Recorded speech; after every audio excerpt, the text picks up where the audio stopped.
How should someone then see a label? As you said, it's good that we're talking about mental health, and it's good that now it's a bit more accessible to treat it, to talk about it. But let's say if someone's been told, they've been thinking, I've been feeling quite anxious or stressed recently, and then you were to formally say, I think you have general anxiety disorder or social phobia or depression. How should someone perceive that? Because it's like, when you're hit with something, then it feels you're stuck with this. One of the useful things about psychiatric diagnoses is that they're made almost entirely based on a clinical conversation. Okay. We don't have a test that can measure your levels of anxiety. We don't have a test that's going to tell us whether you've got depression or not. This is based on a conversation. And what that means is that it changes, and it can change. So I can say you meet criteria for a disorder today, and you might not do in a year's time. Having a diagnosis is not something which necessarily marks you out for life. Having a label, as you use the term, gives both advantages and disadvantages. So the advantages are that a diagnosis is recognisable. If I say you've got depression, and that gives you something in common with the other people who've got depression. So you feel a sense of not being alone. That's a good thing. That's the same, and of course, in all, it's not limited to mental illness. The same will be true if we were talking about multiple sclerosis or Huntington's disease. So that idea of not being alone is something very powerful and helps people manage their symptoms quite often. It also opens up the opportunity for self-help as well, because people can help themselves once they are connected with people who understand those things. The disadvantages, of course, are stigma. So the stigma of mental illness we've talked about already. The being labelled with a mental health disorder is still something which some people find very difficult because people make assumptions about it. And just going back to our earlier conversation where you talked about people being diagnoses, if I talk about the schizophrenic over there or the depressive over there, these become quite pejorative terms, don't they? Because people make assumptions about what that means, which may not be based in reality. So making a diagnosis opens up opportunities, but it also brings responsibilities and challenges as well. So I think it needs to be done with care, and I think it needs to be done in conjunction with the patient, generally. What would you recommend if an individual's listening and they've been given a diagnosis? How should they think about that? Whether that's treating, learning, behaving, interacting with that new condition that they have. If I had a diagnosis of anything, whether it be a physical or a mental health problem, I would probably start Googling or reading about things. We all know the dangers of Googling. Sometimes it can produce a whole load of rubbish sometimes, so we do need to be cautious. I would go to reputable sites. I think the National Institute for Clinical Excellence in the UK, the NICE guidelines, cover all sorts of disorders, including the whole range of mental disorders, but also physical disorders as well, and give a very balanced view on what the research shows about these disorders. NICE guidelines are continually updated based on the research output for them. So I think that's a good place to start to go. That would give people an understanding of how clinicians, doctors are seeing their disorder, why they've been diagnosed in that way, but also the therapeutic or treatment options that they might have as a result of that. We've seen an increase in mental health diagnoses in the last decade, let's say. So a statistic I found on the WHO website was there's a 25% increase in the prevalence of anxiety and depression worldwide. The WHO Director General said, "The information we have now about the impact of the COVID-19 on the world's mental health is just the tip of the iceberg. This is a wake-up call to all countries to pay more attention to mental health and do a better job of supporting their population's mental health." And if I may add on another aspect, which is, I think you mentioned earlier, it is good that we are talking about mental health, breaking down the stigma. This is my own personal curiosity. Why is there an increase in the prevalence of anxiety, depression, other mental health struggles? Is it because we're talking about it more? These services are getting more accessible. People are getting appropriately treated and identified. Or is it actually life is getting tougher for people? There are more challenges. And there's actually, I'm going to say, an increase in prevalence from not unknown causes? I wish there was a simple answer to that, because I don't think there is, and I think it's a combination of the things that you describe. Okay. I think we are seeing better recognition of mental illness. We are seeing, at least in the Western world, more acceptance of mental health struggles and people seeking help. We are in many countries seeing increasing access to psychological therapies. In the UK, we're increasing the amount of psychologically based approaches that we take to people's mental health problems. Yeah.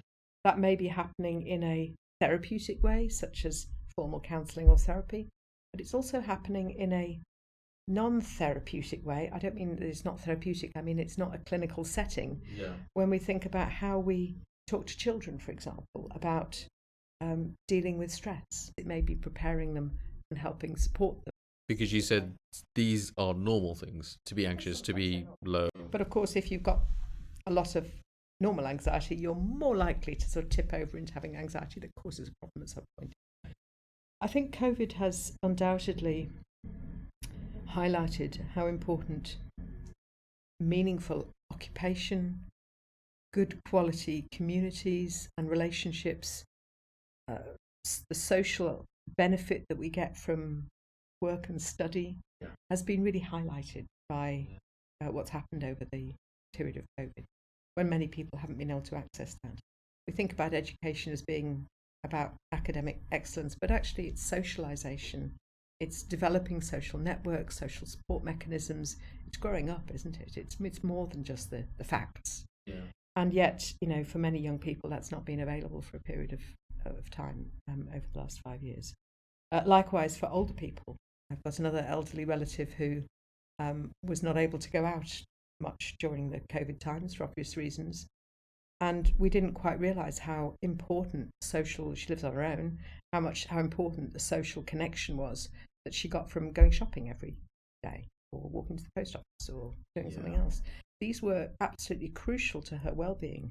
And when they ceased to be able to happen, we really noticed how much more she struggled, both with anxiety, with mood, but also with her general confidence in living. She's elderly, and it certainly impacted on how well she was able to function. So some of these things which we possibly took for granted or didn't really recognise were clearly really important to us at all stages. I've given the example of young and old, but I'm sure you could find examples in other groups of people as well. So, what does that mean? That means that we should play, now that we're in a post-COVID world, well, not quite, but, heading that way. Yeah. We should think about how we value these things, how we make use of those things. Mm. We've moved to an area where many people work from home. There are lots of advantages to working from home, but there may be disadvantages as well. Or if you are working from home, 40 hours a week, what are you doing to have the sort of meaningful social contacts that might be important to your well-being in long term at other parts of your life? So it's about balancing those things. Exercise is another thing that we really lost during COVID, wasn't we? We didn't recognise how many steps you were taking just wandering around a building during the day or a ward during the day. Yeah. And when you weren't doing that and suddenly found yourself sitting at home, you found out that you're actually doing an awful lot for your steps, and that's not actually good for you. Yeah. Now, we can adapt. We're uniquely adaptable as a human race, but we need to think about how we adapt to balance up the sort of things that we know are good for us and make us well. And the things that, there's this concept of 5 ways to well-being. I don't know if you've come across it, which talks about what are the things that keep us well in society. Well, it's meaningful activity, a feeling that we're useful, that we really feel that's important. It's exercise. It's supporting other people. It's learning other things. And all of these things contribute enormously to keeping us well. So thinking about that prevention element as well, whether it's physical or mental health, we should be paying more attention to that as a society, in the way we organise society, in the way we organise schools, colleges, workplaces, to make sure that we're not causing more illness than we need to. Are you concerned the increase in prevalence of these mental health struggles, or do you feel this is a societal change? No, I am concerned about it, because I think, as well as the positive element of increasing recognition and reduced stigma, there is a negative element to it as well, which is that we are living increasingly unhealthy lives in unhealthy communities, in unhealthy societies. So this sort of really goes into the area of public health, but we know that many people are experiencing trauma in their life in one way or another through the lives that they're experiencing. We know many more people are living in poverty these days, which doesn't give them access to things that they need to work well. We know that societies where there is a greater polarisation between rich and poor are generally unhealthier societies. They're not good to live in because you're always looking around your corner at the people who are doing much better than you. So I think it does really give us pause to think about how we live as a society, and what we can do to influence that.